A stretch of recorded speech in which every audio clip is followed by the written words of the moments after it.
মুয়াজ্জিন যখন বলে হাইয়া আলাস সালাহ, নামাজের দিকে আসো, হাইয়া আলাল ফালাহ, কল্যাণের দিকে আসো, কিভাবে আমি ঘরের মধ্যে কম্বলের তলে শুয়ে থাকি বলেন, কিভাবে তখন আমি ক্ষেতের মধ্যে কাজ করি, লাঙ্গলটা চালাই, কিভাবে আমি রিক্সা চালাই বলেন, কিভাবে আমি চাকরি করি, ব্যবসা করি, দোকান চালাই বলেন। অথচ আল্লাহ তাআলা হুকুম করছে তোমাকে মসজিদে আসতে হবে, তোমাকে নামাজ পড়তে হবে, আল্লাহর হুকুম পালন করতে হবে। ফরজ বিধান আল্লাহ তাআলা আমাকে আপনাকে দিয়ে দিল। কিভাবে আল্লাহর হুকুম অমান্য করে আমি ব্যবসা করি, কিভাবে দোকানদারি করি, কিভাবে চাকরি করি, কিভাবে আল্লাহর হুকুম অমান্য করে ক্ষেত খামারে ফসল ফলাই, আর আমি আপনি আজান শুনে চায়ের দোকানে আড্ডা দেই, আবার আজান শুনে খেতে গায়ে দিয়ে শুয়ে থাকি। কিভাবে কিভাবে কোন আস্পর্ধায়, কোন সাহসে? আবার আমি গুনাহ করি এই চোখ দিয়ে, হাত দিয়ে, পা দিয়ে, আল্লাহর নাফরমানি করি, এই জবান দিয়ে সুদ খাই, ঘুষ খাই, এই জবান দিয়ে গান গাই, কান দিয়ে গান শুনি। কিভাবে করি? এত বড় সাহস, এত বড় আস্পর্ধা কোথায় পেলাম আমি? আবার আমি আশাও রাখি আল্লাহ তাআলা আমাকে মাফ করে দিবে। এটা সম্ভব? আল্লাহ রাসূল সাল্লাল্লাহু আলাইহি ওয়াসাল্লাম বলেন, আল কাইয়িসু মান দানা নাফসাহু ওয়া আমিলা লিমা বা'দাল মাউত ওয়াল আজিজু মান ইত্তাবা হাওয়া নাফসাহু ওয়া তামান্না আলাল্লাহ।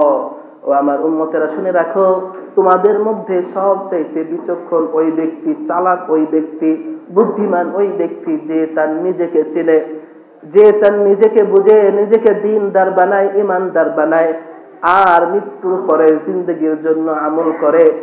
আর সবচাইতে নির্বোধ ওই ব্যক্তি, আহমক ওই ব্যক্তি যে কিনা এরকম নিজের মন মতো চলে, আর মাঝে মধ্যে একটু জুমার দিন আইসা নামাজ পড়ে একটু সাক্ষাৎ দেয়া যায়, আমি আসি, আর আশা রাখে এই জুমার নামাজই আমাকে জাহান্নাম থেকে বাঁচাইয়া দিবে, আর ওয়াক্তিয়া নামাজে মসজিদে আসতে হবে না। জুমার দিন আইসা হাজিরা দিছি, আল্লাহ আমি আইসি, জুমার নামাজ পড়ছি, আমারে মাফ করে দিও। অতামান্না আলাল্লাহ, আল্লাহ তাআলার কাছে আশা রাখে এই জুমার দিন, এই জুমার নামাজ পড়লেই আল্লাহ তাআলা আমাকে মাফ করে দিবে। এত সহজ। জুমা তো একটা ফরজ, এই জুমার নামাজ পড়ে, জুমার দিন আসরের নামাজও পড়ে না, মাগরিবের নামাজও পড়ে না, এশাও আসে না, ফজরেও আসে না, শুধু সপ্তাহে একদিন এক ওয়াক্ত নামাজ পড়লেই আপনি মাফ পেয়ে যাবেন।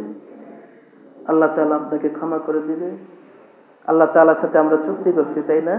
আল্লাহ 5 ওয়াক্ত নামাজ 7 দিনের ভিতরে 535 এক ওয়াক্ত পড়ুন না, শুধু জুমার দিন জুমার নামাজটা পড়ুন, মাফ করে দিবেন আপনি। এটা আল্লাহর সাথে চুক্তি করে আসছি আমরা, তাই না? ঠিক না? ঠিক চুক্তি করে আসছি, তাই না? আল্লাহ তাআলা আমাদের সবাইকে বুঝার তৌফিক দান করুক। আল্লাহ তাআলা সবাইকে বুঝার তৌফিক দান করুক, পরিপূর্ণ দ্বীন মেনে, আল্লাহর হুকুম মেনে চলার তৌফিক দান করুক। সকলে বলে আমিন। আমার কথায় আবার বেজার হয়েছেন? কষ্ট পাইছেন? কোরআন থেকে, হাদিস থেকে কথাগুলো বলবো, হেদায়েতের উদ্দেশ্যে বলবো।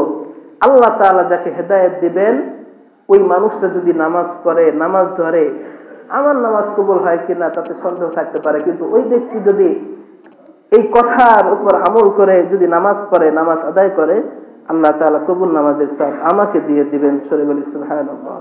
কথা লম্বা করব না। আল্লাহ তাআলা আমাদের সবাইকে কবুল করুক। সকলে বলে আমিন।